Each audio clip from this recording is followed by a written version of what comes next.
There are many stories in Islamic history that surprise and inspire us. But today, we will discuss an event so shocking that many people find it hard to believe at first. Yes, we are talking about the time when Prophet Musa alayhi salam slapped the angel of death so hard that he lost an eye. Why did this happen? Did Prophet Musa alayhi salam really not recognize the angel of death? And most importantly, what lesson does this event teach us about life, death, and the power of Allah? Stay with me till the end of this video as we explore the deep meaning behind this story. Trust me, you will not want to miss a single detail. Before we dive into the story of the angel of death, let's take a moment to remember who Prophet Musa alayhi salam was. He was one of the greatest messengers of Allah. He was chosen to speak directly to Allah, a title given to no other prophet in the same way. He led the children of Israel out of the oppression of Pharaoh.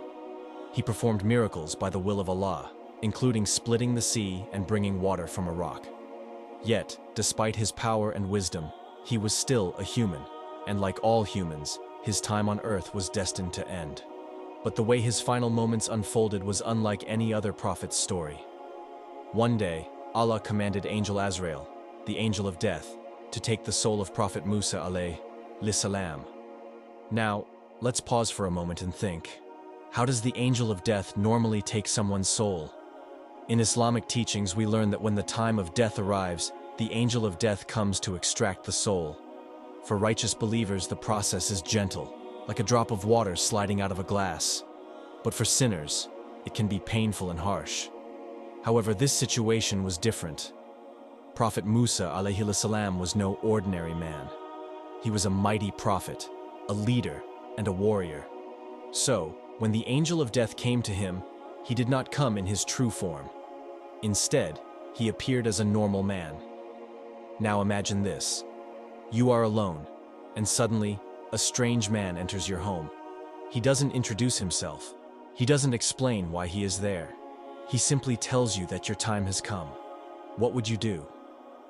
This is exactly how Prophet Musa alayhi salam felt at that moment. He did not recognize the angel of death. To him, this was a strange man who had entered his space uninvited, a man telling him that he was going to die. And so, acting out of human instinct, he reacted. Prophet Musa alayhi salam struck the man with such force that it knocked out one of his eyes. Shocked and injured, the angel of death returned to Allah and said, "O my Lord, you sent me to a servant who does not want to die, and he has struck me, taking out my eye." Now, think about this for a moment. The angel of death is a powerful creation of Allah. He does not have a physical body like humans. So how did Prophet Musa's slap hurt him? Scholars explain that the angel of death appeared in a human form, and because he took on a human body, he also experienced human limitations. This is why Prophet Musa's slap affected him. But what happened next? Did Allah punish Prophet Musa alayhi salam? Did the angel of death return to take his soul by force? Instead, Allah restored the angel's eye and sent him back with a new message. This time, the angel of death did not come in disguise. He came with a message directly from Allah. Allah gave Prophet Musa alayhi salam a choice. The angel of death told him, "O Musa, Allah has given you an option. If you place your hand on the back of an ox, for every hair that your hand covers, you will live that many more years." Imagine that. If Prophet Musa's hand covered thousands of hairs, he could extend his life for many more years. But Prophet Musa alayhi salam asked, "And what will happen after those years?" The angel of death answered simply, "Then you will die." The wisdom of accepting death. At that moment, Prophet Musa alayhi salam understood. It didn't matter how long he extended his life. Death was inevitable. It would come sooner or later. And so, he accepted the decree of Allah. But he made one final request. "O Allah, let my grave be near the Holy Land." And with that, his soul was taken, and he returned to his Creator. This story is not just an interesting event in history. It is a powerful lesson for all of us. No matter how great, powerful, or righteous we are, death will come. The real question is, are we prepared? Even a mighty prophet like Musa alayhi salam had natural instincts.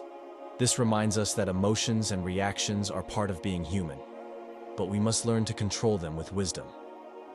Prophet Musa alayhi salam accepted that no matter how long he lived, he would eventually return to Allah. We should also live our lives in obedience to Allah so that when our time comes, we are ready. Every soul will taste death. Then to us will you be returned. Quran 29:57. What was so special about Prophet Musa's death? 1. Why didn't the angel of death come in his true form? We might wonder, why didn't the angel of death appear in his real, terrifying form like he does for most people? The answer lies in the honor given to Prophet Musa upon him peace. Prophet Musa was Kalimullah, the one who spoke directly with Allah. He had faced Pharaoh, one of the worst tyrants in history, and led his people to safety. His strength was unmatched. If the angel of death came in his real form, Prophet Musa might have still reacted strongly, possibly with even greater resistance. So, the angel came in a human form, but Prophet Musa's natural warrior instincts still caused him to strike. 2. How could an angel be hurt by a human?